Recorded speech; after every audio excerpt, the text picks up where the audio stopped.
नमस्कार. महाराष्ट्र न्यूज चॅनलमध्ये आपले सर्वांचे स्वागत आहे. केरळच्या कोझिकोड जिल्ह्यातील वडाकरा एमडीएमए प्रकरणाने शिक्षण क्षेत्रालाच धक्का दिला आहे. ड्रग्ज तस्करी प्रकरणात 3 महिला शिक्षिकांना अटक करण्यात आली असून त्या सोशल मीडियाच्या माध्यमातून ग्राहक शोधून सिंथेटिक ड्रग्जच्या व्यवहारात मध्यस्थी करत असल्याचा आरोप पोलिसांनी केला आहे. तपासादरम्यान बँक खात्यांमधील आर्थिक व्यवहार QR कोडद्वारे झालेल्या पैशांच्या देवाणघेवाणीचे पुरावे समोर आले आहेत.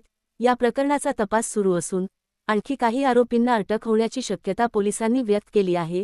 12,000 पगार, पण बँक बॅलन्स पाहून कुणाचेही डोळे चक्रावतील. 3 महिलांनी क्लासरूममध्ये केलेल्या काळ्या कारनाम्यांमुळे शिक्षकी पेशालाच काळिमा फासला आहे. केरळच्या कोझिकोड जिल्ह्यातील वडाकरा एमडीएमए प्रकरणाला खळबळजनक वळण लागलं आहे. पोलिसांनी ड्रग्ज तस्करी प्रकरणाच्या आरोपात 3 महिला शिक्षिकांना अटक केली आहे. या तिन्ही महिला जिल्ह्याच्या पूर्व भागात असलेल्या पेरांबरा नावाच्या छोट्या शहरात काम करत होत्या.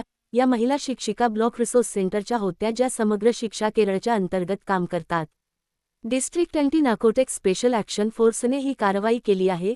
महिला शिक्षिका सिंथेटिक ड्रग्जसाठी मध्यस्थाचं काम करायच्या. इंस्टाग्राम आणि इतर सोशल मीडिया प्लॅटफॉर्मवरून या शिक्षिका कस्टमर शोधायच्या. यानंतर पैशांची देवाणघेवाण होऊन ड्रग्ज सप्लाय केला जायचा, असं पोलिसांनी सांगितलं आहे. गृह खात्याच्या ऑपरेशन तुफान अंतर्गत स्पेशल इन्व्हेस्टिगेशन टीम या प्रकरणाचा तपास करत आहे. या प्रकरणी आणखी काही जणांना अटक होऊ शकते, असं संकेत पोलिसांनी दिले आहेत. पोलिसांनी या प्रकरणात आतापर्यंत 5 जणांना अटक केली आहे. वडाकरामध्ये राहणाऱ्या सफवान याला 26 जूनला एमडीएमएसोबत अटक करण्यात आली होती.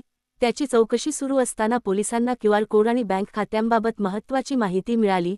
यानंतर 11 जुलैला फिजिकल एज्युकेशन इन्स्ट्रक्टर के.सी. कीर्तनाला अटक केली गेली.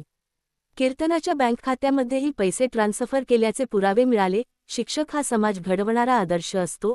अशा घटनांमुळे संपूर्ण शिक्षकी पेशाची प्रतिमा मलिन होते, असे तुम्हाला वाटते का? तुमचे मत कमेंटमध्ये नक्की सांगा. महाराष्ट्र न्यूज चॅनलला सबस्क्राईब करा, बेल आयकॉनला टच करा. जाहिरातीसाठी संपर्क करा.